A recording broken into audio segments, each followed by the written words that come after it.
ఈరోజు పాఠ్యాంశం శీతోష్ణ స్థితి. శీతోష్ణ స్థితిలోని భాగాలైనటువంటి వాతావరణ పీడనము, పవనములు, ఆర్ద్రత వంటి అంశాల గురించి ఈ చాప్టర్లో మనం వివరంగా తెలుసుకుందాం.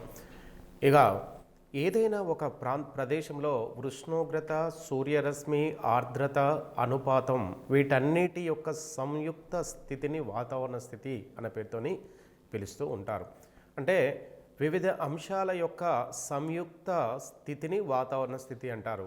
ఈ వాతావరణ స్థితిలో మనకు ఉష్ణోగ్రత, సూర్యరశ్మి, ఆర్ద్రత, అవపాతం. ఉష్ణోగ్రత సూర్యుడి నుంచి వచ్చే మనకు ఏదైతే సూర్యపుటం ఉంటుందో ఆ సూర్యపుటంలోని కొంత వేడిని భూమి గ్రహిస్తుంది. ఆ వేడి గ్రహించిన ఆ వేడినే మనం ఉష్ణోగ్రతగా పిలుస్తుంటాం. సూర్యరశ్మి, సూర్యుడి నుంచి వెలుతురు వేడిమి భూ ఉపరితలం వైపు ప్రవహిస్తూ ఉంటుంది. ఆర్ద్రత మనకు వాతావరణంలో ఉన్నటువంటి నీటి ఆవిరిని మనకు ఆర్ద్రతగా పిలవచ్చు. అనుపాతం అనే ఈ పదాన్ని జనరల్గా వివిధ రూపాల్లో ఆర్ద్రత అంటే వాతావరణంలో ఉన్న నీటి ఆవిరి భూ ఉపరితలం వైపుకు వర్షం రూపంలో కానీ మరియు మంచు రూపంలో కానీ భూ ఉపరితలానికి రావడాన్ని జనరల్గా అనుపాతం అనే పేరుతో పిలుస్తూ ఉంటారు. కనీసం 30 సంవత్సరాల వాతావరణ స్థితుల సరాసరిని శీతోష్ణ స్థితి అంటారు. ఏవైతే పై అంశాలు ఉన్నాయో 30 సంవత్సరాల ఉష్ణోగ్రతని, 30 సంవత్సరాల సూర్యరశ్మి, ఆర్ద్రత, అనుపాతం వీటన్నిటి యొక్క సంయుక్త స్థితిని మనకు సరాసరినే శీతోష్ణ స్థితిగా పిలవడం జరుగుతూ ఉంటుంది. క్లైమేట్ అనేది జనరల్గా క్లైమేట్ అనే ఆంగ్ల పదము నుంచి మనకు శీతోష్ణని సహజంగా ఇంగ్లీష్లో క్లైమేట్ అనే పదంతో సూచిస్తారు. ఈ క్లైమేట్ అనే ఆంగ్ల పదము క్లైమా అనే గ్రీక్ భాషా పదం నుండి పుట్టింది. క్లైమా అనేది గ్రీక్ భాష నుండి తీసుకోవడం జరిగింది. క్లైమా అనే పదాన్ని ఇంగ్లీష్లో క్లైమేట్ అంటారు. అదే క్లైమేట్ని తెలుగులో శీతోష్ణ స్థితిగా పిలవడం జరుగుతుంది. గాలిలో గల వాయువుల బరువుని వాతావరణ పీడనం అంటారు. సహజంగా వాతావరణంలో వాయువుల యొక్క బరువును నీటి ఆవిరితో కలుపుకొని వివిధ రకాల వాయువులు, ఎన్నో రకాల వాయువులు వాతావరణంలో వాయు రూపంలో ఉంటాయి. ఈ వాతావరణంలో ఉన్న వాయువుల యొక్క బరువు భూమి ఉపరితలం వైపు ఏదైతే ఉంటుందో గురుత్వాకర్షణ శక్తి ద్వారా ఈ వాయువులు భూమి వైపుకు ఆకర్షించబడుతూ ఉంటాయి. ఇలా ఆకర్షించబడడం వలన పడడాన్ని జనరల్గా వాతావరణ పీడనము అంటారు. వాతావరణ పీడనాన్ని సహజంగా కొలిచే పరికరము బారమితి లేదా బారోమీటర్గా పిలుస్తూ ఉంటారు. వాతావరణం ఏదైతే వాయువుల బరువు భూమి వైపుకు ఏదైతే వాతావరణ బరువు ఉంటుందో ఆ బరువుని మనకు సహజంగా దేనితో కొలుస్తారంటే వాతావరణ పీడనాన్ని సహజంగా కొలిసేది బారమితి లేదా బారోమీటర్తో వాతావరణ పీడనాన్ని కొలవడం జరుగుతుంది. ఇక 1643లో ఇటలీ శాస్త్రవేత్త టారిసెల్లి బారమితిని కనుపెట్టాడు. 1643 సంవత్సరంలోనే మనకు ఈ ఇటలీ శాస్త్రవేత్త అయిన టారిసెల్లి మనకు వాతావరణ పీడనాన్ని కొలిచేందుకే బారమితిని కనిపెట్టాడు. ఇతడు ఈ టారిసెల్లి అనే ఈ శాస్త్రవేత్త మనకు సహజంగా గెలీలియో శిష్యుడుగా మనకు తెలుసు. ఇక సాధారణ వాతావరణ పీడనం అనగా బారమితిలో పాదరస మట్టం 750 మీటర్ల ఎత్తు ఉంటే దాన్ని సాధారణ వాతావరణ పీడనంగా పిలుస్తూ ఉంటారు. 760 మిల్లీలీటర్ల మనకు సహజంగా 76 సెంటీమీటర్లకు, 760 మిల్లీలీటర్లు 76 సెంటీమీటర్లకు, అదేవిధంగా మిల్లీ బార్లలో వాతావరణ పీడనాన్ని 1013.2 మిల్లీ బార్లకు సమానంగా ఉంటుంది. 3 మిల్లీ బార్లు 4 మిల్లీ బార్లకు సమానము అవుతూ ఉంటుంది. ఇక పీడనాన్ని ప్రభావితం అంశాలు తీసుకుంటే ప్రధానంగా మనకు పీడనం ప్రభావితం చేసే ఒక అంశం తీసుకుంటే భూ ఉపరితలం నుంచి వాతావరణం యొక్క ఎత్తు పైకి పోయే కొలది వాతావరణ పీడనం అనేది సహజంగా తగ్గుతూ ఉంటుంది. ప్రతి 10 మీటర్ల ఎత్తుకు వెళ్ళే కొద్దీ 1 మిల్లీ బార్ చొప్పున వాతావరణ పీడనం అనేది సహజంగా తగ్గుతూ ఉంటుంది. అంటే పైకి వెళ్ళే కొద్దీ మనకు ఈ మెజర్మెంట్ 10 మీటర్లు పైకి వెళ్ళే కొద్దీ 1 మిల్లీ బార్ చొప్పున తగ్గుతూ మనం ఎంతైతే పైకి వెళ్తామో మనకు ఆ ఎత్తును బట్టి మనకు పీడనం అనేది సహజంగా ఉంటుంది. ఇక ఉష్ణోగ్రత విషయంలో తీసుకుంటే వాతావరణ పీడనము ఉష్ణోగ్రత అనే అంశం కూడా ప్రభావితం చేస్తుంది. ఉష్ణోగ్రత గాలి వాతావరణంలో ఉష్ణోగ్రత పెరిగితే గాలి సాంద్రత తగ్గుతూ ఉంటుంది. సహజంగా ఉష్ణోగ్రత పెరిగితే గాలి సాంద్రత అనేది సహజంగా తగ్గడం అనేది మనకు తెలుస్తుంది. ఉష్ణోగ్రత పెరిగే కొద్దీ వాతావరణంలో వాయువులు వివిధ దిశలకు ఈజీగా అత్యంత వేగంగా గాలి ప్రవాహం అనేది మనకు అన్ని దిశలకు విస్తరించడం వలన మనకు ఉష్ణోగ్రత పెరిగితే గాలి సాంద్రత అనేది సహజంగా తగ్గుతుంది. ఇక ఆటోమేటిక్గా ఉష్ణోగ్రత పెరిగితే పీడనం కూడా మనకు సహజంగా తగ్గుతుంది. అంటే భూ ఉపరితలం నుంచి పైకి వెళ్ళే కొద్దీ వాతావరణ పీడనం తగ్గుతుంది. అదేవిధంగా ఆ పీడనం తగ్గడానికి ఉష్ణోగ్రతని అంశాన్ని తీసుకుంటే పైకి వెళ్ళే కొద్దీ మనకు 1 కిలోమీటర్లు భూ ఉపరితలం నుంచి మనకు పైకి వెళ్ళే కొద్దీ 6 డిగ్రీల సెంటీగ్రేడ్ ఉష్ణోగ్రత తగ్గడంతో ఆ ఉష్ణోగ్రత తగ్గడం ఫలితంగా మనకు పీడనం అనేది తగ్గుతూ ఉంది. ఇక ఉష్ణోగ్రత పీడనము విలోమానుపాతంలో ఉంటాయి. ఉష్ణోగ్రత పెరిగితే మనకు సహజంగా పీడనం అనేది తగ్గడం అనేది జరుగుతూ ఉంటుంది. అంటే ఉష్ణోగ్రత మరియు పీడనం అనే అంశాలు ఒకదానికొకటి విలోమానుపాతంలో ఒకటి పెరిగితే మరొకటి తగ్గడం అనేది సహజంగా జరుగుతుంది. ఇక తర్వాత నీటి ఆవిరి కూడా వాతావరణం పీడనం పైన అత్యధిక ప్రభావాన్ని చూపిస్తుంది. నీటి ఆవిరి ఎక్కువగా ఉన్న చోట వాతావరణ పీడనము సహజంగా తక్కువగా ఉంటుంది. ఇక నీటి ఆవిరి కంటే పొడిగాలి చలిగాలి ఎక్కువ బరువు ఉంటుంది. సహజంగా నీటి ఆవిరి కంటే పొడిగాలి చలిగాలి ఎక్కువ బరువు మనకు ఉంటుంది. ప్రపంచంలో అత్యధిక వాతావరణ పీడనం నమోదైన ప్రాంతము సైబీరియాలోని అగాటా ప్రాంతం. ప్రపంచంలో ఇప్పటి వరకు అత్యధిక వాతావరణ పీడనము రష్యా ఉత్తర ప్రాంతంలోని సైబీరియా ప్రాంతంలోని అఘాట్ అనే ప్రాంతం వద్ద అత్యధికంగా వాతావరణ పీడనము నమోదైనట్టుగా తెలుస్తుంది. ఇక 1083.3 మిల్లీబార్లుగా ఈ సైబీరియా ప్రాంతంలోని అఘాట వద్ద మనకు అత్యధికంగా వాతావరణ పీడనం నమోదైంది. ఇప్పటి వరకు ఇదే అత్యధిక వాతావరణ పీడనంగా చూస్తున్నారు. అది 31 డిసెంబర్ 1963 సంవత్సరంలో ఈ అత్యధికంగా పీడనము అఘాట వద్ద నమోదైంది. ఇక ప్రపంచంలో అత్యల్ప వాతావరణ పీడన ప్రాంతము మేరియానా ద్వీపాలలోని టిప్పు అనే చక్రవాతం గల ప్రాంతం వద్ద ఇది నమోదైంది.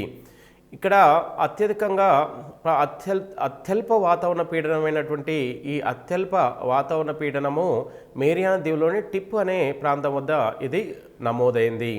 ఇక్కడ నమోదైన అత్యల్ప వాతావరణ పీడనం 870 మిల్లీబార్లు. ఇది 12 అక్టోబర్ 1979లో ఇది అత్యల్పంగా మనకు నమోదైంది. అత్యధికంగా అఘాట వద్ద, అత్యల్పంగా మేరియానా దీవులోని టిప్పు అనే ప్రాంతం వద్ద ఇది అత్యల్పంగా నమోదైంది.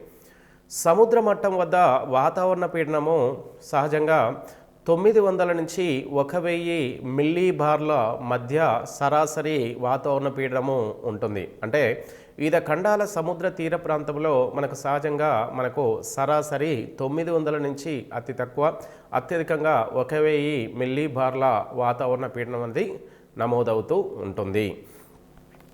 ఇక్కడ ప్రపంచంలో పీడన ప్రాంతాలు సహజంగా వాతావరణ పీడనం అనేది మనకు భూ ఉపరితలంలో కొన్ని ప్రాంతాల్లో ఎక్కువగా ఉంటుంది, మరికొన్ని ప్రాంతంలో అత్యల్పంగా అల్పంగా కూడా ఉండే అవకాశాలు ఉన్నాయి. భూ ఉపరితలాన్ని అక్షాంశాలను ఆధారంగా చేసుకొని ప్రపంచంలో మనకు 7 మనకు పీడన ప్రాంతాలుగా మనకు గుర్తించడం జరిగింది. ఇక సహజంగా ప్రపంచ భూ ఉపరితలంపై 7 పీడన ప్రాంతాలు అనేవి సహజంగా గుర్తించడం జరిగింది. అంటే కొన్ని భూ ఉపరితలంపై కొన్ని ప్రాంతాల్లో అల్పపీడన ప్రాంతాలు, మరికొన్ని ప్రాంతాల్లో అధిక పీడన ప్రాంతాలు, ఇవి వివిధ రకాల శీతోష్ణ స్థితులను ఆధారంగా చేసుకుని ఇవి గుర్తించడం జరిగింది. ఈ ప్రపంచంలోని పీడన ప్రాంతాల్లో అయినటువంటి ఈ 7 పీడన ప్రాంతాల్లో మొట్టమొదటి పీడన ప్రాంతము మనకు భూమధ్య రేఖ అల్పపీడన ప్రాంతం. ఈ భూమధ్య రేఖ అల్పపీడన ప్రాంతము మనకు అల్పపీడన ప్రాంతం. జనరల్గా అల్పపీడనం అనగా మనకు వాతావరణంలో అత్యల్పంగా నీటి ఆవిరి కలిగి ఉన్నప్పుడు దాన్ని అల్పపీడనంగా పిలుస్తూ ఉంటారు. అధిక పీడనం అంటే వాతావరణంలో అత్యధికంగా నీటి ఆవిరిని కలిగి ఉన్న ప్రాంతాన్ని అధిక పీడన మండలం అని పిలుస్తూ ఉంటారు. ఇక్కడ మనకు సహజంగా 7 అల్పపీడన ప్రాంతాల్లో మొట్టమొదటిది భూమధ్య రేఖకు ఉత్తరార్ధగోళంలో దక్షిణార్ధగోళంలో 10 డిగ్రీల అక్షాంశాల మధ్య ఉన్నటువంటి ఈ ప్రాంతాన్ని భూమధ్య రేఖ అల్పపీడన ప్రాంతంగా సూచిస్తున్నారు. అంటే భూమధ్య రేఖకు రెండు వైపులా ఉన్న 10 డిగ్రీల వరకున్న ఈ ప్రాంతాన్ని భూమధ్య రేఖ అల్పపీడన ప్రాంతంగా పిలుస్తూ ఉన్నారు. ఇది మొదటి అల్పపీడన ప్రాంతం. ఇక అదేవిధంగా ఉత్తరార్ధగోళంలో మనకు 23.5 డిగ్రీల నుంచి 35 డిగ్రీల అక్షాంశాల మధ్య ఉన్నటువంటి ఒక అధిక పీడన ప్రాంతం ఉంది. దాన్ని ఉప ఆయన రేఖ అధిక పీడన ప్రాంతము. అదేవిధంగా ఇదే అక్షాంశాల మధ్య దక్షిణార్ధగోళంలో కూడా మరొక అల్పపీడన ప్రాంతం ఉంది. అది ఉప ఆయన రేఖ అధిక పీడన ప్రాంతం. ఇది కూడా 23.5 డిగ్రీల నుంచి 35 డిగ్రీల మధ్య దక్షిణార్ధగోళంలో ఉంది. ఇక అదేవిధంగా మనకు 4వ అల్పపీడన ప్రాంతమైనటువంటి ఉపధ్రువ అల్పపీడన ప్రాంతము. ఇది ఉత్తరార్ధగోళంలో 45 డిగ్రీల నుంచి 66.5 డిగ్రీల మధ్య ఈ అల్పపీడన ప్రాంతం ఉంది ఉత్తరార్ధగోళంలో. అదేవిధంగా దక్షిణార్ధగోళంలో కూడా ఇవే అక్షాంశాల మధ్య మనకు 45 డిగ్రీల నుంచి 66.5 డిగ్రీల మధ్య ఉపధ్రువ అల్పపీడన ప్రాంతము మనకు ఉంది. ఇక మొత్తం మీద ఈ 5 అల్పపీడన ప్రాంతాలే కాకుండా ఉత్తర ధ్రువానికి దక్షిణ ధ్రువానికి అతి దగ్గరగా మరొక 2 అల్పపీడన ప్రాంతాలు ఉన్నాయి, అధిక పీడన ప్రాంతాలు ఉన్నాయి. అవి ఉత్తరార్ధగోళంలో 75 డిగ్రీల నుంచి 90 డిగ్రీల మధ్య ఉన్న ఈ ప్రాంతంలో మనకు అధిక పీడన ప్రాంతం. అదేవిధంగా మనకు దక్షిణార్ధగోళంలో కూడా 75 డిగ్రీల నుంచి 90 డిగ్రీల అక్షాంశాల మధ్య మనకు ధ్రువ అధిక పీడన ప్రాంతంలో మరొక ప్రాంతం 7వ అధిక పీడన ప్రాంతం ఉంది. అంటే భూ ఉపరితలంపై సహజంగా మనకు వివిధ భూమి తన చుట్టూ తాను తిరిగే క్రమంలో కొన్ని అల్పపీడన ప్రాంతాలు, కొన్ని అధిక పీడన ప్రాంతాలు మనకు సహజంగా ఏర్పడుతూ ఉంటాయి. ఈ పీడన ప్రాంతాలు ఏర్పడడానికి మనకు ఎన్నో కారణాలు అనేవి సహజంగా ఉంటాయి. అంటే మనకు జనరల్గా భూమధ్య రేఖ అల్పపీడన ప్రాంతము భూమధ్య రేఖ ఇరువైపులా 10 డిగ్రీల నుంచి 10 డిగ్రీల అక్షాంశాల మధ్య ఉన్న ఈ ప్రాంతాన్ని సహజంగా డోల్డ్రమ్ లేదా ప్రశాంత మండలం అనే పేరుతోని సహజంగా పిలుస్తారు. కారణము మనకు ఈ భూమధ్య రేఖ ప్రాంతంలో భూ ఉపరితలంతో అత్యల్పంగా మనకు అల్పపీడనం ఏర్పడుతున్న ప్రాంతము మనకు ఈ ప్రాంతం. అంటే భూ ఉపరితలంలో మనకు అత్యధికంగా అల్పపీడన ప్రాంతం, అంటే అధిక పీడనము అల్పపీడన ప్రాంతాల మధ్య వ్యత్యాసము ఎక్కువగా ఉన్నప్పుడు మనకు అల్పపీడన వ్యత్యాస ప్రాంతంగా సహజంగా పిలుస్తూ ఉంటారు. అంటే భూ ఉపరితలంపై అత్యధికంగా అల్పపీడన ప్రాంతము మనకు భూమధ్య రేఖకు ఇరువైపులా మనకు ఈ అక్షాంశాల మధ్య మనకు ఏర్పడుతుంది. అంటే ఇలా అల్పపీడన ప్రాంతం అత్యధికంగా ఉండే ఈ ప్రాంతాన్ని డోల్డ్రమ్ లేదా ప్రశాంత మండలం అనే పేరుతోని పిలుస్తూ ఉంటారు. ఇక ఉపాయన రేఖ అధిక పీడన ప్రాంతం 2 ఉన్నాయి, ఉత్తరార్ధగోళంలో దక్షిణార్ధగోళంలో. ఇక ఉపధ్రువ అల్పపీడన ప్రాంతాలు 2, ఉత్తరార్ధగోళంలో 1, దక్షిణార్ధగోళంలో. అదేవిధంగా మరొక 2 ధ్రువ అధిక పీడన ప్రాంతంలో ఉత్తరార్ధగోళంలో మరియు దక్షిణార్ధగోళంలో ఉన్నాయి. అయితే ధ్రువ అధిక పీడన ప్రాంతం ఉత్తరార్ధగోళంలో 75 నుంచి 90 డిగ్రీలు, అదేవిధంగా దక్షిణార్ధగోళంలో 75 నుంచి 90 డిగ్రీల మధ్య ఉన్న ఈ ప్రాంతంలో అతి శీతల ప్రాంతము అనే పేరుతో పిలుస్తుంటారు.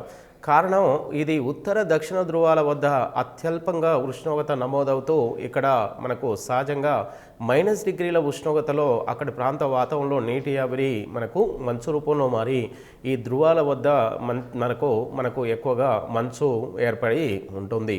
కాబట్టి ఇక్కడ అతి శీతల ప్రాంతంగా సహజంగా పిలుస్తూ ఉంటారు. అత్యధిక ఉష్ణోగ్రత ప్రాంతంలో అత్యంత అత్యధిక వేడి ప్రాంతంగా మనకు భూమధ్య రేఖకు ఉన్నటువంటి 2 వైపులా ఉన్న 0 డిగ్రీ ఉత్తర దక్షిణ ధ్రువాల మధ్య ఉన్నది. ఇక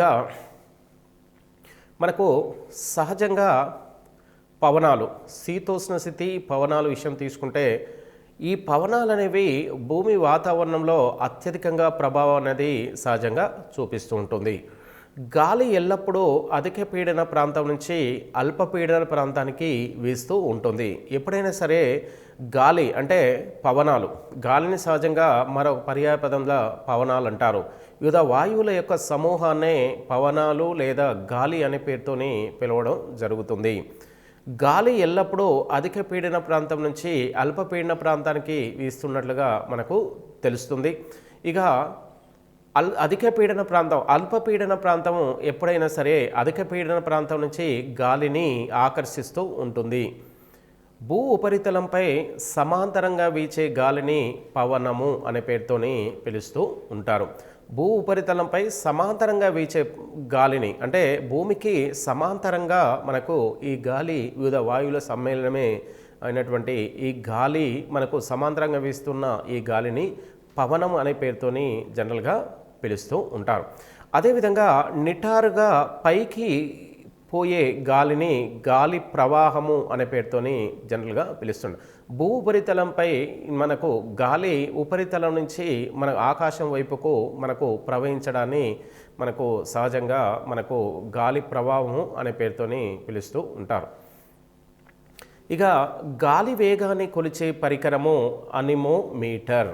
గాలి సహజంగా అంటే పవన వేగంని కొలిచే పరికరాన్ని అనిమోమీటర్ ద్వారా గాలి వేగాన్ని కొలవడం జరుగుతుంది. ఈ పవన వేగం మాపకం అనే పేరుతో కూడా అనిమోమీటర్ని పిలుస్తూ ఉంటారు. గాలి దిశను తెలిపే పరికరము పవన సూచిక అంటారు. గాలి దిశ అంటే పవన దిశను తెలియజేసే మాపకాన్ని సూచికను పవన సూచిక అనే పేరుతోని జనరల్గా పిలుస్తుంటారు. విండ్రోమ్ అనే పేరుతో పవన సూచికని మనకి ఇంగ్లీష్లో పిలుస్తుంటారు. రెండు పీడన ప్రాంతాల మధ్య గల భేదాన్ని పీడన ప్రవణతి అనే పేరుతోని సహజంగా పిలుస్తుంటారు.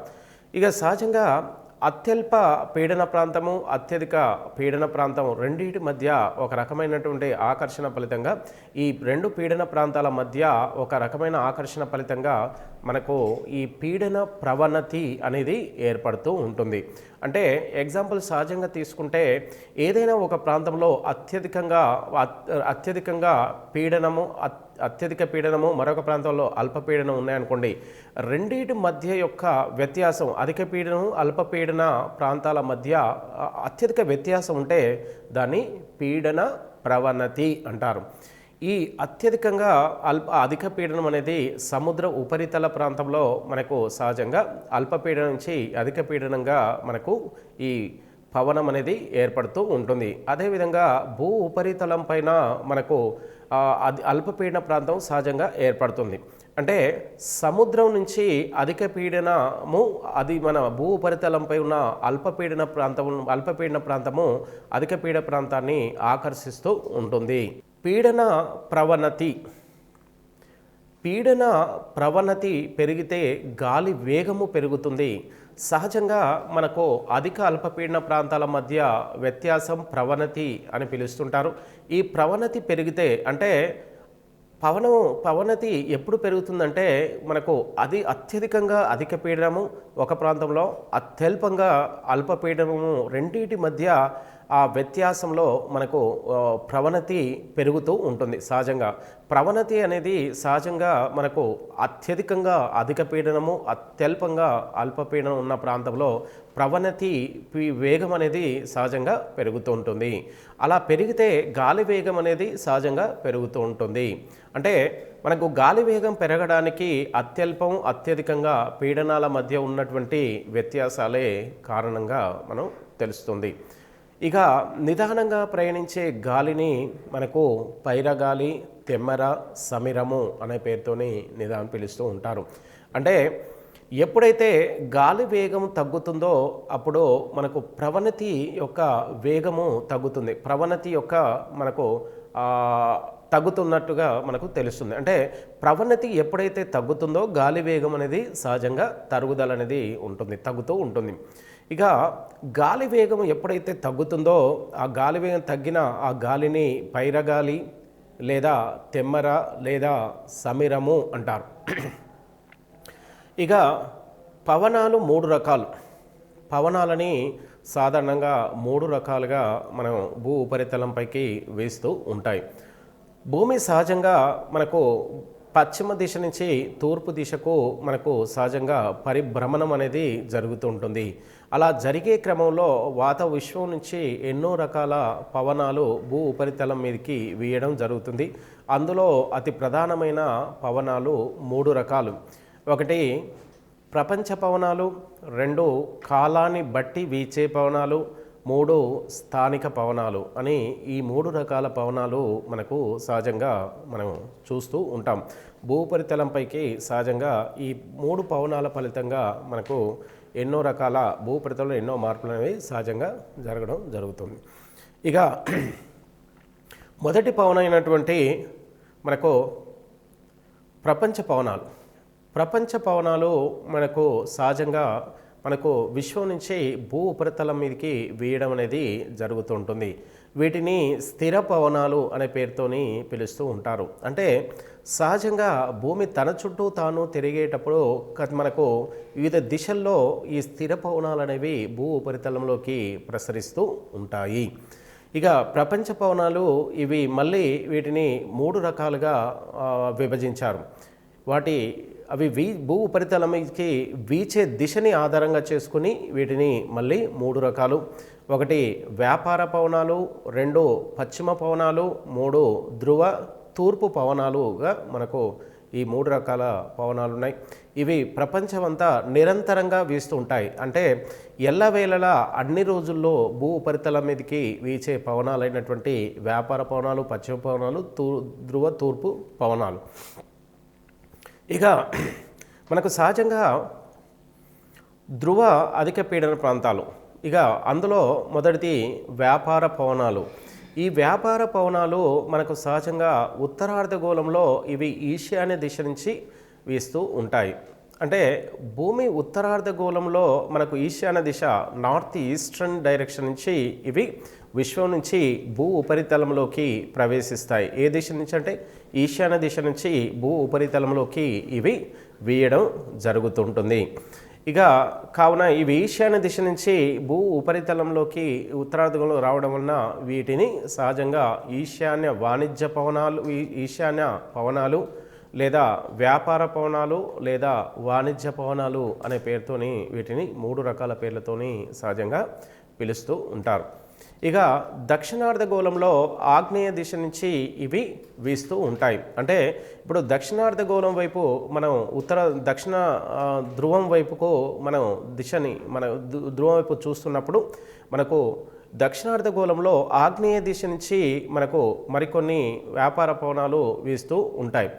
ఈ వ్యాపార పవనాలు మనకు ఆగ్నేయ దిశ నుంచి కూడా వీస్తూ ఉంటాయి. కావున ఆగ్నేయ వ్యాపార పవనాలు అంటారు. అంటే మన దక్షిణార్ధగోళంలో దక్షిణ ధ్రువం వైపు చూస్తున్నప్పుడు మనకు ఆగ్నేయ వ్యాపార పవనాలు మనకు సహజంగా మనం చూడవచ్చు. అంటే దక్షిణార్ధగోళంలో ఆగ్నేయ దిశ నుంచి వీచే మనకు వ్యాపార పవనాలు వీస్తాయని తెలుస్తుంది. కావున ఆగ్నేయ వ్యాపార పవనాలు అనే పేరుతోని పిలుస్తారు. అంటే ఉత్తరార్ధగోళంలో ఈ పవనాలు మనకు ఈశాన్య దిశ నుంచి ఉత్తరార్ధగోళంలో, అదేవిధంగా దక్షిణార్ధగోళంలో ఆగ్నేయ దిశ నుంచి ఈ పవనాలు వీయడం వలన వీటిని మనకు ఆ దిశని మనం తెలియజేస్తూ ఆ పవనాలకు పేర్లు నిర్ణయించారు. ఇక ఇది ఉత్తరార్ధగోళంలో కుడివైపు నుంచి, దక్షిణార్ధగోళంలో ఎడమ వైపు నుంచి తిరుగుతాయి. అంటే ఉత్తరార్ధగోళంలో కుడివైపు మనం ఉత్తర ధ్రువం వైపు చూస్తున్నప్పుడు మనకు కుడివైపు నుంచి ఇవి ఈశాన్య పవనాలు మనకు ఉత్తరార్ధగోళంలోకి ప్రవేశిస్తాయి. మనకు దక్షిణార్ధగోళం వైపు చూసినప్పుడు ఎడం వైపు నుంచి అంటే ఆగ్నేయ దిశ నుంచి దక్షిణార్ధగోళంలోకి ఈ పవనాలు వ్యాపార పవనాలు అనేవి ప్రవేశిస్తూ ఉంటాయి.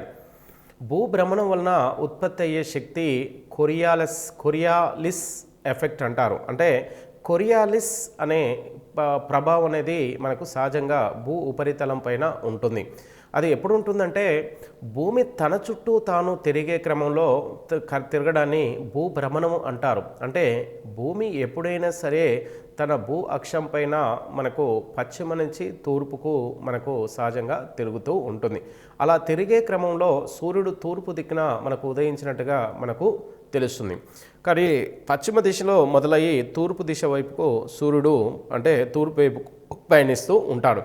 ఇలా తూర్పు వైపుకు పయనించే క్రమంలో ఇలా భూభ్రమణం జరిగే క్రమంలో ఒక రకమైన శక్తి విడుదలవుతుంది. ఆ శక్తిని కొరియాలసిస్ ఎఫెక్ట్ అంటారు. అంటే సహజంగా భూమి తన చుట్టూ తాను తిరిగే క్రమంలో మనకు ఈశాన్య దిశ నుంచి మరియు ఆగ్నేయ దిశ నుంచి ఉత్తర దక్షిణార్ధగోళాల్లో మనకు ఏవైతే పవనాలు వీస్తున్నాయో ఆ పవనాలు భూ ఉపరితలంపై ఎన్నో రకాలైనటువంటి మార్పులను తీసుకొస్తాయి. కాబట్టి అలా ఈ వ్యాపార పవనాలు భూమి మీదకి వీయడాన్ని ఒక విధంగా కొరియాలసిస్ ప్రభావం అనే పేరుతోని పిలుస్తూ ఉంటారు. ఇవి ఉప ఆయన అధిక పీడన ప్రాంతం నుంచి భూమధ్య రేఖ అల్పపీడన ప్రాంతం వైపుకు వీస్తాయి. ఇప్పుడు మనకు ఏదైతే మ్యాప్ ఉందో అక్కడ ఇంతకుముందు ఆ మ్యాప్లో మనం అబ్జర్వ్ చేసినప్పుడు ఇవి ఉప ఆయన అధిక పీడన ప్రాంతం నుంచి భూమధ్య రేఖ అల్పపీడన ప్రాంతం వైపుకు వీస్తాయి. అంటే మనకు ఉత్తరార్ధగోళంలో మనకు సహజంగా ఉప ఆయన రేఖ అధిక పీడన ప్రాంతం ఉంది చూడండి. అక్కడ అంటే భూమధ్య రేఖకు ఉత్తరార్ధగోళంలో ఉపాయన అధిక పీడన ప్రాంతం నుంచి మనకు భూమధ్య రేఖ అల్పపీడన ప్రాంతం వైపుకు అంటే మనకు ఈ గాలులు పవనాలు వీస్తూ ఉంటాయి. ఇక పశ్చిమ పవనాలు ఈ పశ్చిమ పవనాలు మనకు సహజంగా పశ్చిమ దిశ నుంచి భూమి తన చుట్టూ తాను తిరిగే క్రమంలో మనకు పశ్చిమ పవనాలు అనేవి భూ ఉపరితలంలోకి వీయడం జరుగుతుంది. ఇంతకుముందు వ్యాపార పవనాలు అనేవి భూమి తన చుట్టూ తాను తిరిగేటప్పుడు ఆగ్నేయ దిశ నుంచి మనకు ఈశాన్య దిశ నుంచి భూ ఉపరితలంలోకి మనకు వ్యాపార పవనాలు వీచాయి. అదేవిధంగా మనకు పశ్చిమ పవనాలు అనేవి భూమి తన చుట్టూ తాను తిరిగే క్రమంలో పశ్చిమ పవనాలు మనకు పశ్చిమ దిశ నుంచి భూ ఉపరితలంపైకి వీయడం అనేది సహజంగా జరుగుతుంది.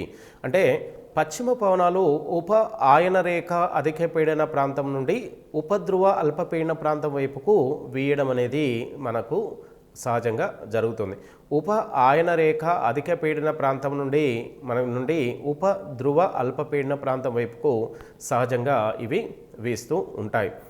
ఇవి ఉప ఆయన అధిక పీడన ప్రాంతం నుంచి భూమధ్య రేఖ అల్పపీడన ప్రాంతం వైపుకు వీస్తూ ఉంటాయి. ఇది ఇంతకుముందు మనకు మ్యాప్లో ఇవి డీటెయిల్గా మనకు అక్కడ కొన్ని అరో మార్క్ ఇవ్వడం జరిగింది. అధిక పీడన ప్రాంతం నుంచి అధిక పీడన ప్రాంతం వరకు అంటే ఉపాయన రేఖ అధిక పీడన ప్రాంతం నుంచి మనకు అధిక పీడనం అంటే సహజంగా గాలి అనేది పవనం అనేది అధిక పీడనం నుంచి అల్పపీడనం వైపుకు వీస్తుంది. అంటే ఉత్తరార్ధగోళంలో దక్షిణార్ధగోళంలో మనకు ఉపాయన అధిక పీడన ప్రాంతం నుంచి మనకు భూమధ్య రేఖకు రెండు వైపులో ఉన్నటువంటి ఈ అల్పపీడన ప్రాంతం వైపుకు మనకు ఏరో మార్క్ చూపించినట్టుగా మనకు పవనాలు అనేవి వీస్తూ ఉంటాయి.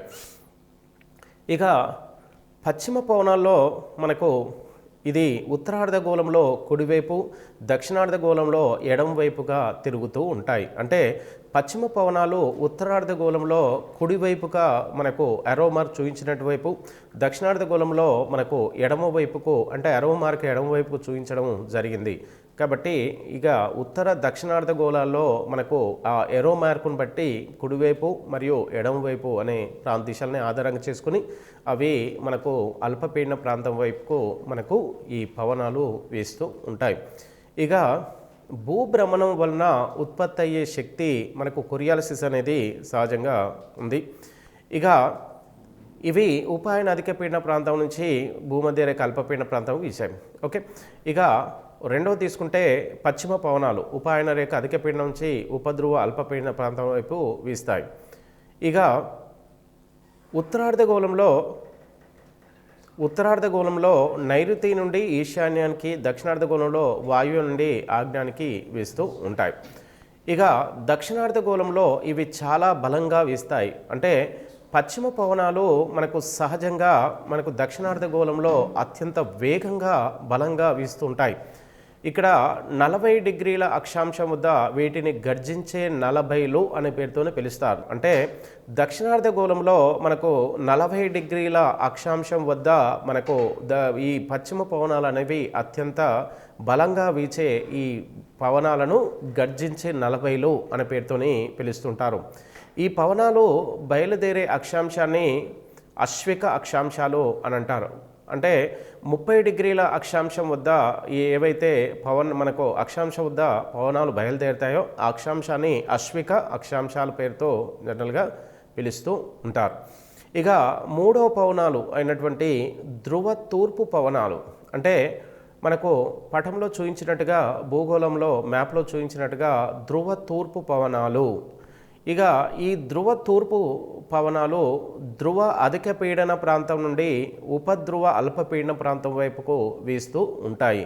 అంటే ఇక్కడ పటంలో చూపించినట్టుగా మనకు అధిక పీడన ప్రాంతమైనటువంటి ఉత్తర దక్షిణ ధ్రువాల నుంచి ఇవి ఉపధ్రువ అల్పపీడన ప్రాంతం వైపుకు వీస్తూ ఉంటాయి. అంటే అరో మార్కు బట్టి అక్కడ మీరు అర్థం చేసుకోవడానికి వీలవుతూ ఉంటుంది. ఇక ప్రపంచ పవనాలే కాకుండా అటు తర్వాత రెండవది కాలాన్ని బట్టి వీచే పవనాలని మరొక రకమైన పవనాలు. అంటే అవి సహజంగా ప్రపంచ పవనాలు అనేది ఎల్లవేళలా వివిధ దిశల నుంచి భూ ఉపరితలం మీదకి వీయడం జరుగుతూ ఉంటుంది. అదేవిధంగా ఇవి కాలాన్ని బట్టి వీచే పవనాలు మనకు సహజంగా ఒక్కొక్క నిర్ణీత కాలంలో మనకు సహజంగా భూ ఉపరితలంపై అవి పవనాలు రావడం అనేది జరుగుతూ ఉంటుంది. ఏదైనా ఒక ఋతువులో ఒక దిశ నుంచి వేరొక ఋతువులో వ్యతిరేక దిశ నుండి వీచే పవనాలని కాలాన్ని బట్టి వీచే పవనాలు అనే పేరుతో పిలుస్తారు. అంటే వీటికి మనకు జనరల్గా ఋతుపవనాలు అనే పేరుతోని జనరల్గా పిలుస్తూ ఉంటారు. అంటే కాలాన్ని బట్టి వీచే పవనాలని జనరల్గా ఋతుపవనాలుగా మనకు ఎగ్జాంపుల్ తీసుకుంటారు. ఏదైనా ఒక ఋతువులో ఒక దిశ నుంచి ఏదైనా ఒక పవనం మొదలైతే అది వేరొక ఋతువులో వ్యతిరేక దిశ నుంచి వీచే పవనాలని వ్యతిరేక దిశ నుంచి ఆ పవనాలు వేయడం అనేది సహజంగా జరుగుతుంది. అంటే మన నైరుతి ఋతుపవనాలు అనేవి అరేబియా మనకు భూమధ్య రేఖ ప్రాంతంలో మనకు సహజంగా నైరుతి ఋతుపవనాలు ఏర్పడి ఈ నైరుతి ఋతుపవనాలు మనకు ఉష్ణోగ్రత వ్యత్యాసాన్ని బట్టి నైరుతి ఋతుపవనాల యొక్క తీవ్రత అనేది ఉంటుంది. ఈ తీవ్రతతో ఉన్నటువంటి నైరుతి ఋతుపవనాలు మనకు సహజంగా మొట్టమొదటిసారిగా కేరళ రాష్ట్రాన్ని తాకి అది ఉత్తరార్ధ గంగా సింధు బ్రహ్మపుత్ర మైదాన ప్రాంతం గుండా ప్రయాణిస్తూ పంజాబ్ రాష్ట్రంలో ఇవి సెప్టెంబర్ 15 తర్వాత ఇవి మళ్ళీ వెనుతిరిగి అవి ఈశాన్య రాష్ట్రాల గుండా బంగాళాఖాతం వైపు పయనిస్తూ ఉంటాయి. ఇలా ఎప్పుడైతే ఇవి వెనుక తిరిగాయో వాటిని మరో రకమైనటువంటి ఋతుపవనాలుగా పిలుస్తూ ఉంటారు. అంటే నైరుతి ఋతుపవనాలు జూన్ నెల నుంచి సెప్టెంబర్ నెలల మధ్య మనకు భారతదేశంలో దాదాపుగా 60% వర్షపాతాన్ని ఇచ్చి మనకు భారతదేశం పంజాబ్ రాష్ట్రం వరకు పయనిస్తూ ఉంటాయి. అటు తర్వాత పంజాబ్ రాష్ట్రం నుండి అవి వెనుతిరుగుతాయి. అంటే వ్యతిరేక దిశలో అవి వెనుతిరిగి మనకు ఈశాన్య రాష్ట్రాల గుండా బంగాళాఖాతంలో వైపుకు పయనించి మనకు ఈశాన్య ఋతుపవనాలుగా లేదా తిరోగమన నైరుతి ఋతుపవనాలుగా పేరుతో పిలువబడుతున్నటువంటి ఈ ఈశాన్య ఋతుపవనాలు బంగాళాఖాతంలో మనకు సహజంగా తుఫాన్లను ఏర్పాటు చేస్తూ ఉంటుంది, తుఫాన్లను తీసుకువస్తూ ఉంటుంది. అంటే కాలాన్ని బట్టి వీచే పవనాలు, అంటే ఒక ఋతువులో ఒక దిశ నుంచి మరొక ఋతువులో వేరొక దిశ నుంచి వీచే ఈ పవనాలకు అత్యధికంగా అతి ప్రధానమైన ఉదాహరణ ఋతుపవనాలు. ఇక సముద్రం మీద నుండి భూభాగం మీదకి, భూభాగం మీద నుండి సముద్రం మీదకి వీస్తాయి. అంటే ఋతుపవనాలు అనేవి సహజంగా మనకు సముద్రం నుంచి భూభాగం మీదకి, భూభాగం నుంచి సముద్రం మీదకి వీస్తాయి. అంటే ఇప్పుడు చెప్పినట్టుగా మనకు భూమధ్య రేఖ నుంచి నైరుతి ఋతుపవనాలు భారతదేశంలోకి ప్రవేశించి అవి ఉత్తర భారతదేశంలోని పంజాబ్ నుంచి అవి మళ్ళీ వ్యతిరేక దిశలో బంగాళాఖాతం వైపుకు మళ్ళీ సముద్రం మీదకి వీస్తూ ఉంటాయి. అంటే సముద్రం నుంచి భూభాగం నుంచి సముద్రంలోకి ఇలా మనకు సహజంగా నిర్ణీత కాలంలో, అంటే మన భారతదేశంలో వర్షాకాలంలో మనకు ఇలా నిర్ణీత కాల ఋతుపవనాలు అనేవి వస్తూ ఉంటాయి. ఇక రెండోది తీసుకుంటే లోయ నుండి పర్వతం నుంచి లోయ మీదకి కూడా వీచే పవనాలు. సహజంగా మనకు లోయ నుంచి పర్వతం నుంచి లోయలోకి కూడా మనకు ఇక్కడ కొన్ని రకాల పవనాలు వీస్తుంటాయి. ఈ పవనాల ఫలితంగా అలా వీచే పవనాల ఫలితంగా ఆ ప్రాంతంలో, ఆ లోయ ప్రాంతంలో, పర్వత ప్రాంతంలో మనకు సహజంగా వర్షపాతం అనేది రావడం అనేది మనకు డ్రైగా తేమ అనేవి కూడా ఏర్పడుతూ ఉంటాయి. ఇక స్థానిక పవనాలు, ఇక్కడ స్థానిక పవనాలంటే ఏదైనా ఒక నిర్ణీత అతి తక్కువ ప్రాంతంలో, అంటే ఒక దేశమే కావచ్చు, ఒక రాష్ట్రమే కావచ్చు, ఒక ప్రాంతమే కావచ్చు, సముద్ర ఉపరితలమే కావచ్చు, అంటే మనకు ఎక్కువ ఏరియాలో ఇప్పుడు నైరుతి ఋతుపవనాలు అనేది దక్షిణాసియా ఖండంలో ఎక్కువగా నైరుతి ఋతుపవనాలు అనేది సహజంగా వస్తూ ఉంటాయి. కానీ అంటే దక్షిణాసియా ఖండంలో ఎక్కువ భాగంలో నైరుతి ఋతుపవనాలు అంటే కాలాన్ని బట్టి వీచే పవనాలు వస్తే, స్థానిక పవనాలు అనేవి అది ఒక దేశంలో ఎన్నో రకాల స్థానిక పవనాలు మనకు జనరల్గా ఈ స్థానిక పవనాలు అనేవి మనకు ఉష్ణోగ్రత పీడనాల వలన ఈ పవనాలు ఏర్పడుతూ ఉంటాయి. అంటే సహజంగా ఉష్ణోగ్రత పెరగడము లేదా తగ్గడము లేదా పీడనం పెరగడం తగ్గడం వంటి అంశాల హెచ్చు తగ్గుల ఫలితంగా మనకు స్థానిక పవనాలు అనేవి ఏర్పడుతూ ఉంటాయి. అయితే ఉష్ణోగ్రత పెరిగే కొద్దీ పీడనము తగ్గుతూ ఉంటుంది. ఈ రెండు అంశాల మధ్య ఉన్న ఈ తారతమ్యాలను ఆధారంగా చేసుకొని స్థానిక పవనాలు అనేవి ఏర్పడుతూ ఉంటాయి. ఇక స్థానిక పవనాలు మనకు రెండు రకాలుగా మన ఇక్కడ గుర్తించారు. ఒకటి ఉష్ణ పవనాలు, రెండవది శీతల పవనాలు. ఈ ఉష్ణ పవనాలు అనేవి మనకు ఎక్కువగా జనరల్గా అత్యధిక ఉష్ణోగ్రత ప్రాంతాల నుంచి, శీతల పవనాలు అనేవి మనకు సహజంగా అల్ప ఉష్ణోగ్రత ప్రాంతాల నుంచి ఇవి మనకు వీస్తూ ఉంటాయి. ఇక ఉష్ణ పవనాలు అనేవి మనకు ఎగ్జాంపుల్ తీసుకుంటే పోన్ ఉష్ణ పవనం, ఇది అత్యధికంగా ఉష్ణ పవనం, ఉష్ణోగ్రత ఎక్కువగా ఉన్న ఉష్ణోగ్రతను మోసుకొస్తున్న పవనం. ఈ పోన్ పవనము ఆల్ప్స్ పర్వతాల నుండి స్విట్జర్లాండ్ వరకు వీస్తాయి. అంటే ఆల్ప్స్ పర్వతాలు మనకు యూరోప్ ఖండంలో అత్యంత ఎత్తైనటువంటి పర్వతాలుగా ఉన్నాయి. ఈ ఆల్ప్స్ పర్వతాల నుంచి స్విట్జర్లాండ్ వరకు ఇవి జనరల్గా వీస్తూ ఉంటాయి.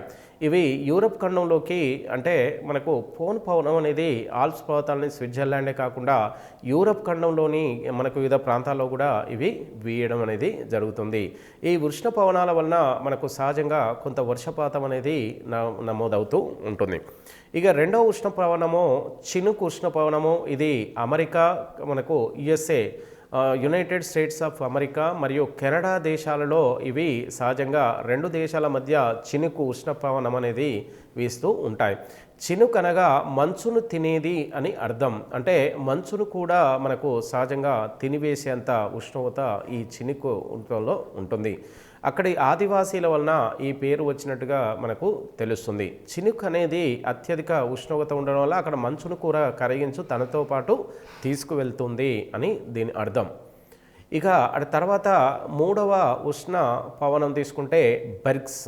ఇది దక్షిణాఫ్రికా ఖండంలో, మనకు దక్షిణాఫ్రికా దేశంలో, మన ఆఫ్రికా ఖండం దక్షిణాన ఉన్నటువంటి దక్షిణాఫ్రికా దేశంలో ఈ బెర్గ్స్ ఉష్ణ పవనాల వలన మనకు సహజంగా దక్షిణాఫ్రికాలో మనకు కొంత వర్షపాతం అనేది నమోదవుతూ ఉంటుంది.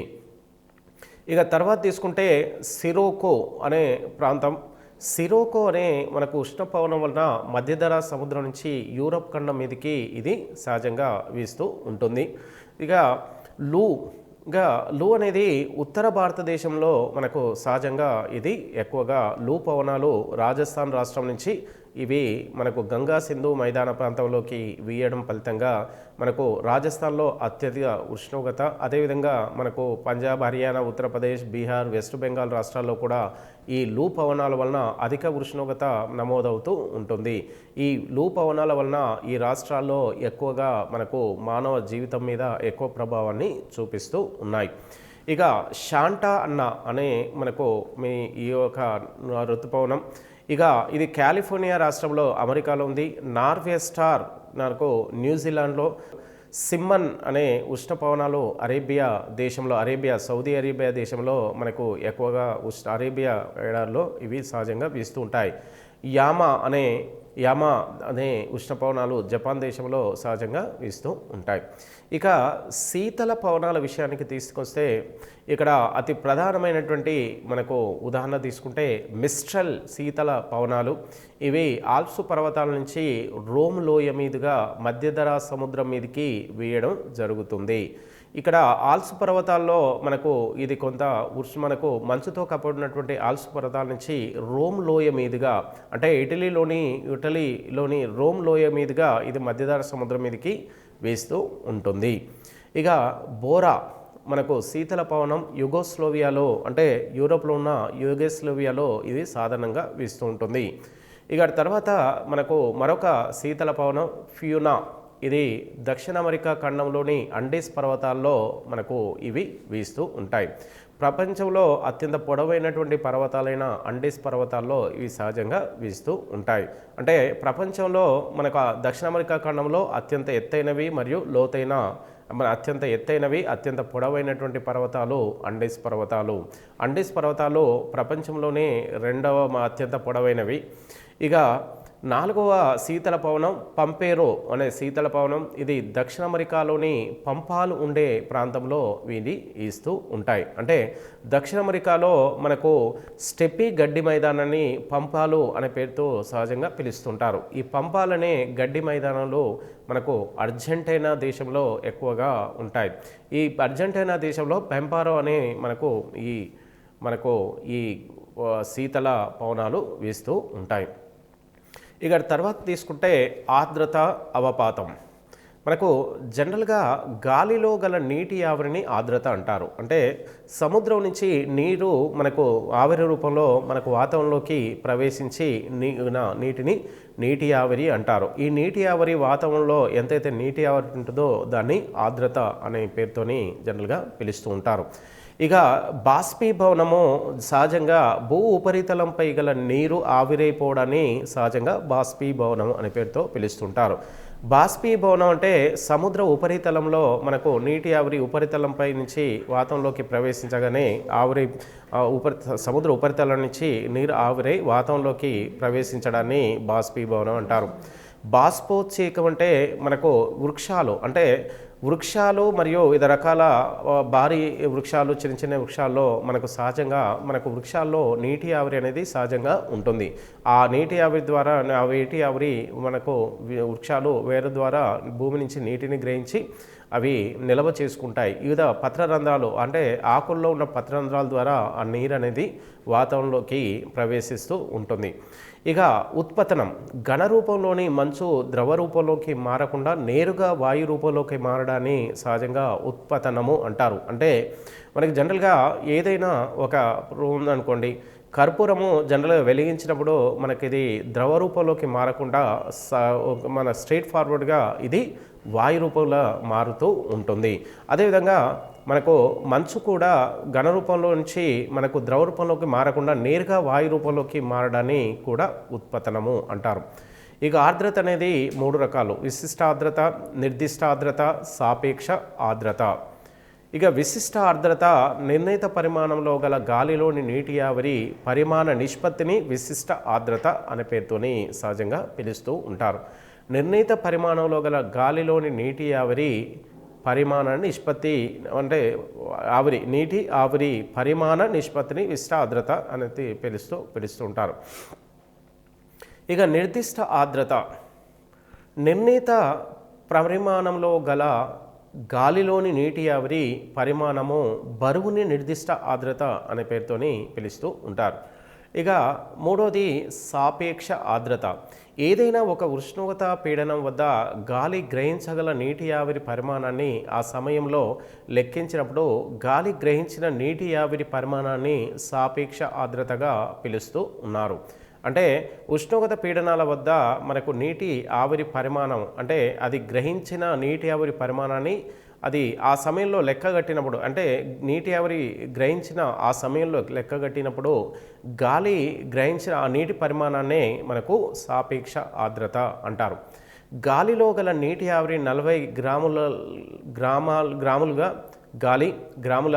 గాలి గ్రహించగల నీటి ఆవిరి శాతము 80% ఉంటే మనకు సాపేక్ష గాలి సాంద్రత మనకు ఆర్ద్రత శాతము 50%గా కింద ఇచ్చిన మనకు ఈ లెక్క ప్రకారంగా తీసుకోవచ్చు. అంటే అది గ్రహించింది ఇంత, అత్యధికంగా గ్రహించాల్సింది 80, అంటే అత్యధికంగా 80గా మనకు గ్రహించవచ్చు. అంటే మనకు రెండింటినీ మనకు సహజంగా 100 మనకు భాగిస్తే మనకు 50% రావడం అనేది జరుగుతూ ఉంటుంది. గాలి గరిష్ట స్థాయిలో 100 గ్రాముల నీటి ఆవిరిని గ్రహిస్తే దాన్ని సంతృప్త స్థాయి అంటారు. ఇప్పుడు గాలి గ్రహించగల నీటిని ఎంతైతే గ్రహించగలుగుతుందో అంతవరకు నీళ్ళు గ్రహించడాన్ని మనకు సహజంగా సంతృప్త స్థాయి అంటారు. మనకు ఏదైనా ఒక గాలి మనకు అది గ్రహించగలే మన నీటి ఆవిరిని 100% అనుకోండి. ఆ 100%ని సంతృప్త స్థాయి అంటారు. అంటే అంతకన్నా ఎక్కువగా ఆ గాలి నీటిని గ్రహించలేదు అని తెలియజేస్తుంది. సంతృప్త స్థాయి వద్ద ఉన్న ఉష్ణోగ్రత స్థాయిని ద్రవీభవన స్థాయి, తుషార స్థాయి అంటారు. అంటే సంతృప్త స్థాయి వద్ద ఉన్న ఉష్ణోగ్రత స్థాయిని ద్రవీభవన స్థాయి, తుషార స్థాయి అంటారు. సంతృప్త స్థాయి వద్ద ఉన్న ఉష్ణోగ్రత స్థాయిని ద్రవీభవన స్థాయి, తుషార స్థాయి అనే పేరుతోని పిలుస్తూ ఉంటారు. అంటే 100% నీటిని గ్రహించిన వద్ద ఉన్న ఉష్ణోగ్రత స్థాయిని ద్రవీభవన స్థాయి లేదా తుషార స్థాయి అంటారు. అంటే ఘనీభవన స్థాయి అనగా మనకు సహజంగా 0 డిగ్రీ సెంటీగ్రేడ్ ఉష్ణోగ్రతని ఘనీభవన స్థాయిగా మనకు పేర్కొంటారు. ఉష్ణోగ్రతలో సంతృప్త స్థాయికి చేరిన తర్వాత ఏమాత్రం తగ్గినా ఏర్పడే ప్రక్రియను ద్రవీభవనం అంటారు. అంటే ఒక ఉష్ణోగ్రత వద్ద అది సంతృప్త స్థాయికి చేరిందనుకోండి, మనకు గాలి ఆ ఉష్ణోగ్రతని గ్రహించింది, మన నీటి ఆవిరిని గ్రహించి సంతృప్త స్థాయికి చేరిన తర్వాత అటు తర్వాత మనకు అది కొంత ప్రక్రియని మనకు తర్వాత ఏమాత్రం తగ్గినా, అంటే నీటి ఆవిరి మనకు ఉష్ణోగ్రత పెరిగినప్పుడు నీటి ఆవిరి అనేది డ్రై అయిపోతుంది. అంటే ఇలా డ్రై అయినప్పుడు అది ఏర్పడే ప్రక్రియని ద్రవీభవన స్థానం అంటారు. అంటే కొంత నీటి ఆవిరిని వదిలించుకుంటుంది. అలా వదిలించుకున్నప్పుడు మరి అది కొంత నీటి ఆవిరిని గ్రహించే శక్తి అనేది దానికి ఉంటుంది. అలాంటి శక్తిని మనకు ఏం తగ్గినా ఆ ప్రక్రియని ద్రవీభవనము అనే పేరుతోని జనరల్గా పిలుస్తూ ఉంటారు. ఇక ద్రవీభవనం అనేది వాతావరణంలోని నీటి ఆవిరి నీరు కానీ మంచుగా కానీ మార్పు చెందే ప్రక్రియనే ద్రవీభవనం అని అంటారు. అంటే వాతావరణంలో నీటి ఆవిరి నీరు కానీ మంచుగా కానీ మార్పు చెందే ప్రక్రియ ద్రవీభవనం. వాతావరణంలో సహజంగా నీటి ఆవిరి ఉంటుంది. అది భూమి మీదకి వర్షం రూపంలో కానీ లేదా మంచు రూపంలో కానీ మనకు రావడం అనేది జరుగుతుంది. ఇలా రావడాన్ని మనకు కానీ వచ్చే ఈ ప్రక్రియని ద్రవీభవనము అనే పేరుతో పిలుస్తుంటారు. వాతావరణంలో నీటి ఆవిరిని ధూళి రేణువులు, పరమాణువులు ఆకర్షిస్తూ ఉంటాయి. అదేవిధంగా వాతావరణంలో మనకు వివిధ వాయువులు నీటి ఆవిరిని గ్రహిస్తూ ఉంటాయి. ఆ తర్వాత మిగిలిన నీటి ఆవిరిని కొంత ధూళి రేణువులు, అంటే వాతావరణంలో ఉన్నటువంటి ధూళి దుమ్ము రేణువులు మరియు అదేవిధంగా కొన్ని రకాల పరమాణువులు కూడా ఆకర్షిస్తూ ఉంటాయి. ఇక ద్రవీభవనం చెందునప్పుడు నీటి బిందువులు బరువెక్కి భూమి మీద పడుతూ ఉంటాయి. ద్రవీభవనం అనే ప్రక్రియ మొదలైనప్పుడు నీటి బిందువులు బరిగెక్కి, అంటే ద్రవీభవనం చెంది ఆ నీటి బిందువులు మన భూమి వైపుకు ఆకర్షించబడనే మనకు పీడనం అనే పేరుతో పిలుస్తారు. అంటే ఆ నీటి బిందువులు బరువెక్కి భూమి మీదకు పడతాయి. దీనిని ఆంగ్లంలో ప్రెసిపిటేషియో అనే లాటిన్ పదం నుంచి మనకు సహజంగా ఈ పదం అనేది రావడం జరిగింది. ఇక అవపాతం విషయాన్ని తీసుకుంటే వాతావరణంలోని తేమ వర్షంగా కానీ మంచుగా కానీ ఈ రెండింటి కలయికగా కానీ వడగండ్లుగా కానీ భూమి ఉపరితలాన్ని చేరే సహజ ప్రక్రియ. అంటే మనకు ఆర్ద్రత అనగా వాతావరణంలో ఉన్న నీటి ఆవిరిని ఆర్ద్రత అంటారు. ఆ ఆర్ద్రత మనకు ఏదైతే నీటి ఆవిరిందో ఆ నీటి ఆవిరి భూ ఉపరితలం మీదకి వర్షం రూపంలో కానీ మంచు రూపంలో కానీ వర్షము మంచు రూపంలో కానీ ఈ రెండింటి కలయికగా కూడా అటు తర్వాత ఈ రెండింటి కలయికే కాకుండా వడగండ్ల రూపంలో కూడా భూమి ఉపరితలాన్ని ఈ చేరే సహజ ప్రక్రియనే అవపాతము అంటారు. ఇక వడగండ్లు, సహజంగా మనకు వడగండ్లు అనేవి మనకు సహజంగా చూస్తే మనకు భారతదేశంలో మనకు ఏప్రిల్ మే నెలలో ఈ వడగండ్లు అనేది సహజంగా రావడం జరుగుతుంది. ఇక సంవహన క్రియ వలన నీటి బిందువులు అన్నీ కలిసి ఘనీభవించి భూ ఉపరితలాన్ని చేరితే వాటిని సహజంగా వడగండ్లు అంటారు. ఇక సంవహన వర్షపాతం రూపంలో ఈ వడగండ్లు భూ ఉపరితలంలోకి రావడం జరుగుతుంది. స్లిట్ భూ ఉపరితలంపై ఏర్పడిన మంచు పొరనే స్లిట్ అంటారు. అంటే ఉపరితలంకి ఏదైతే మంచు వచ్చి చేరుతుందో దాన్ని వివిధ ధూళి దుమ్ము కణాల్లోకి మనకు ఏదైతే నీటి ఆవిరి వచ్చి చేరుతుందో దాన్ని మంచు పొర. దీని మూలంగా సమశీతోష్ణ మండల ప్రాంతాల్లో రోడ్లు ప్రమాదాలకు గురవుతూ ఉంటాయి. అంటే మనకు సహజంగా సమశీతోష్ణ మండల ప్రాంతంలో మనకు అత్యధికంగా అత్యల్ప ఉష్ణోగ్రత ఉండడం వల్ల ఈ ప్రాంతంలో మనకు నీటి ఆవిరి మనకు ఒక పొరలాగా ఏర్పడి ఈ ప్రాంతంలో రోడ్డు ప్రమాదాలకు మన ఫాగ్ అంటారు, ఫాగ్ అనే మంచు పొర ఏర్పడుతూ ఉంటుంది. వర్షం అవపాతంలో ఇది ప్రధానమైనది. ఇక వర్షపాతము 3 రకాలుగా మనం సహజంగా చూస్తాం. సంవహన వర్షపాతం, పర్వతీయ వర్షపాతం, చక్రవాత వర్షపాతంగా.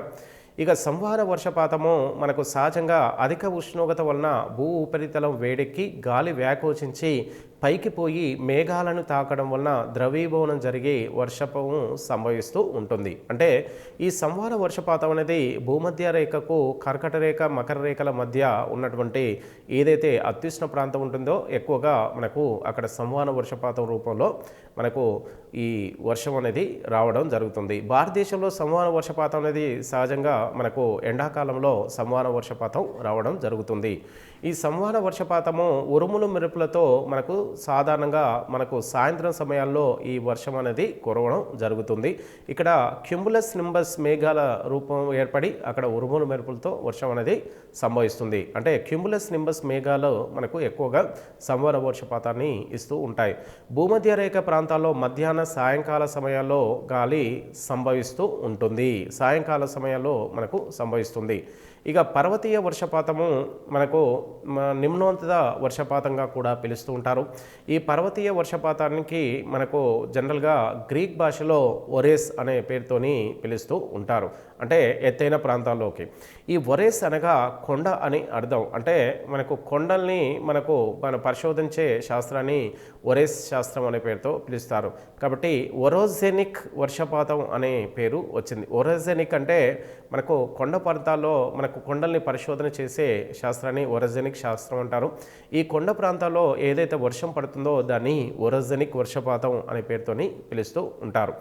ఈ పర్వతీయ వర్షపాతంలో పవనాల మార్గాలకు పర్వతాలు కానీ కొండలు గాను అడ్డు తగిలినప్పుడు ఆ పవనాలు పైకి పోయి వ్యాకోచించి ఆ పైకి ఎక్కడైతే పైకి వెళ్ళావో ఆ ప్రాంతం వద్దనే ఎక్కువగా వర్షపాతాన్ని ఇస్తాయి. అంటే పర్వతాలకు ముందు ప్రాంతంలోనే మనకు సహజంగా పవనాలు అనేవి నీటి ఆవిరిని పర్వతాల వెనక సైడ్కు మోసుకువెళ్ళలేని పరిస్థితిలో అవి మనకు ఆ పర్వతాల ముందు ప్రాంతంలో పైకి వాతావరణంలోకి వైపుకు వెళ్ళి అక్కడ కొంత ప్రాంతం ఎత్తులోకి వెళ్ళి అక్కడ ప్రాంతంలోనే వర్షాన్ని మనకు పర్వతానికి ముందు భాగంలో ఇవ్వడం జరుగుతుంది. పర్వతాభిముఖ ప్రాంతాల్లో వర్షం కురుస్తుంది. పవనాభిముఖ అంటే పర్వతానికి ముందు ప్రాంతంలో మనకు సహజంగా వర్షం కురవడం అనేది జరుగుతుంది.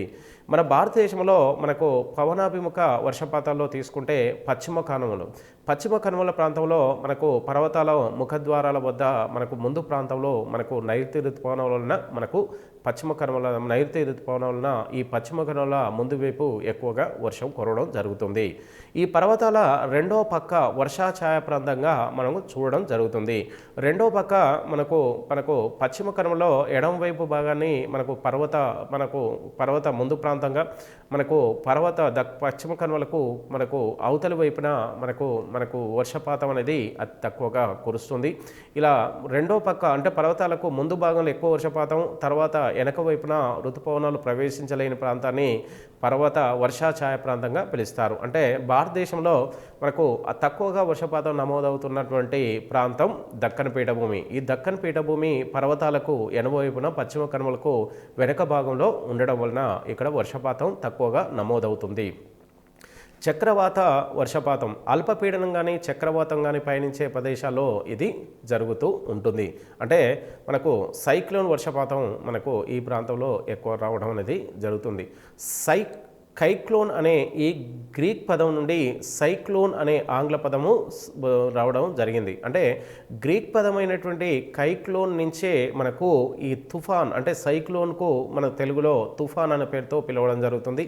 ఈ తుఫాన్ని ఇంగ్లీష్లో సైక్లోన్ అంటారు. ఈ సైక్లోన్ అనే పదము గ్రీక్ లాంగ్వేజ్ నుంచి కైక్లోన్ నుంచి మనకు తీసుకోవడం జరిగింది.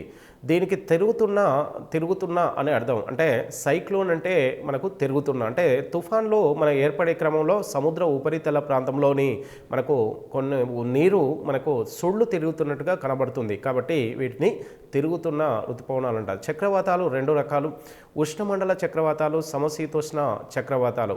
ఉష్ణమండల చక్రవాతాలు అధిక పీడన ప్రాంతాల నుండి గాలి వర్తులాకారంలో వీస్తూ సుడిగాలిల పైకి లేచి వర్షాన్నిచ్చే వాటిని ఉష్ణమండల చక్రవాతాలు అంటారు. అదేవిధంగా సమశీతోష్ణ చక్రవాతాలు శీతల వాయురాశి ఉష్ణ వాయురాశి రెండు ఢీకొన్నప్పుడు శీతల వాయురాశి ఉష్ణ వాయురాశిని ఢీకొన్నప్పుడు ఉష్ణ వికిరణం అనేది జరిగి చక్రవాతాలు సంభవిస్తూ ఉంటాయి. చక్రవాతాలకు వివిధ ప్రాంతాల్లో వివిధ పేర్లతో సహజంగా పిలుస్తూ ఉంటారు. భారతదేశంలో మరియు అదే హిందూ మహాసముద్రంలోని దీవుల్లో కానీ హిందూ మహాసముద్రంలోని చిన్న చిన్న దేశాలు పెద్ద పెద్ద దేశాల్లో కానీ మనకు సహజంగా మనకు ఈ ఏవైతే సైక్లోన్ వస్తాయో వాటిని తుఫాన్లు అనే పేరుతో పిలుస్తూ ఉంటారు. అంటే చక్రవాతాలు మన భారతదేశంలో వచ్చే చక్రవాతాలని సహజంగా తుఫాన్లు అంటారు. ఇక భారతదేశంలో మరియు హిందూ మహాసముద్రంలో ఈ తుఫాన్లు అనేవి సహజంగా వస్తుంటాయి. పశ్చిమ పసిఫిక్ సముద్ర తీర ప్రాంతంలో మనకు సహజంగా ఈ చక్రవాతాలని టైఫూన్లు అనే పేరుతోని పిలుస్తూ ఉంటారు. చైనా జపాన్లో మనకి చక్రవాతాలని టైఫూన్లు అంటారు. అదేవిధంగా మెక్సికో సింధు శాఖ కరేబియన్ దీవులలో వీటిని హరికేన్లు అనే పేరుతోని జనరల్గా పిలుస్తారు. ఆస్ట్రేలియాలో విల్లీ అనే మన చక్రవాతాలు ఉన్నాయి. ఇండోనేషియాలో మనకు సహజంగా ఇండోనేషియాలో బగ్నాస్ అనే చక్రవాతాలని పిలుస్తారు. అమెరికాలో మనకి చక్రవాతాన్ని టొర్నడోలుగా పిలుస్తుంటారు. అదేవిధంగా వర్షపాతాన్ని కొలిచే పరికరము రెయిన్ గేజ్ వర్షము పాతము సమాన వర్షపాతం గల ప్రదేశాలని కలుపు రేఖలను సమవర్షపాత రేఖలు అంటారు. ఖండాల తూర్పు ప్రాంతంలో సహజంగా 10 నుంచి 30 డిగ్రీల అక్షాంశాల మధ్య మరియు ఖండాల మధ్య పశ్చిమ తీరంలో 40 నుంచి 60 అక్షాంశాల మధ్య అత్యధికంగా వర్షపాతం అనేది కురుస్తూ ఉంటుంది. అంటే సహజంగా మనకు ఈ శీతోష్ణ స్థితి ప్రాంతంలో మనకు అవపాతము మనకు శీతోష్ణ స్థితి అనే ఈ చాప్టర్లో మనకు పవన దిశలో అధిక పీడన ప్రాంతం నుంచి అల్పపీడన ప్రాంతాల్లో ఏ పవనాలు వీస్తున్నాయి, మనకు వ్యాపార పవనాలు, పశ్చిమ పవనాలు, ఆగ్నేయ పవనాలు, మనకు కాలాన్ని బట్టి వీచ పవనాలు మరియు స్థానిక పవనాలు అంటే వివిధ దేశాల్లో మనకు సహజంగా వీస్తున్న మనకు ఈ స్థానిక పవనాల పేర్లు అనేవి సహజంగా ఎక్కువగా ఎగ్జామ్లో అడుగుతున్నట్టుగా మనకు తెలుస్తుంది. అదేవిధంగా ఆర్ద్రత అవపాతం అంటే ఈ ఆర్ద్రత అవపాతాలని ఉపయోగిస్తూ మన భారతదేశంలో కానీ వివిధ ప్రాంతాల్లో వర్షపాతం అనేది కురుస్తుంది. ఎలాంటి వర్షపాతం ఎక్కడ ఎలా కురుస్తుంది మనకు అనే అంశాన్ని మనం ఈ చాప్టర్లో చూస్తే సరిపోతుంది. అటు తర్వాత మిగతా చాప్టర్లో మనం మరొక టాపిక్తో కలుస్తాం.